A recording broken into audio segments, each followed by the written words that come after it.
Boleh tak nak bincang something? Bincang apa cakap lah? Tapi tak boleh dekat sini. Aku kan ketenangan. So, boleh tak kita makan dekat Luna-Luna? Kita bincang kat dalam ni. Kat Luna? Kita bincang apa ni? Serius sangat muka you ni. Ini kenapa ni? Serius ni sebenarnya. Serius? Yelah, boleh. Okay, macam je you ni. Kita makan kat Luna-Luna tapi you kena belanja. Tak nak 50-50. I belanja? Okeylah. Jom. Berapa banyaknya you makan? Kita berdua je ni you. Banyak sangat ni. You nak bincang apa ni? Serius sangat sampai banyak makanan ni order. I memang nak bincang benda serius dengan you sebab tu aku kan ketenangan. So, I order lah banyak-banyak yang special. Apa nak bincang apa ni cakap lah? Sebenarnya I nak break dengan you. Hah? I nak fokus beribadah. Raya korban kan, so ibu kenalah korban. Hah? You nak break dengan I sebab nak raya korban? Yes. Come on lah you.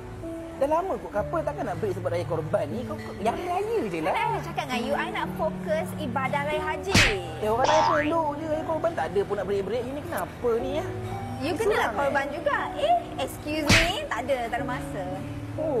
You dah break dengan I, lepas tu you power duit I lagi. You order apa ni banyak-banyak sangat ni ya? Inilah best seller special-special yang ada kat Luna-Luna ni. Kita ada spaghetti, ada salted egg, ayam percik, burger sate, crispy mantau.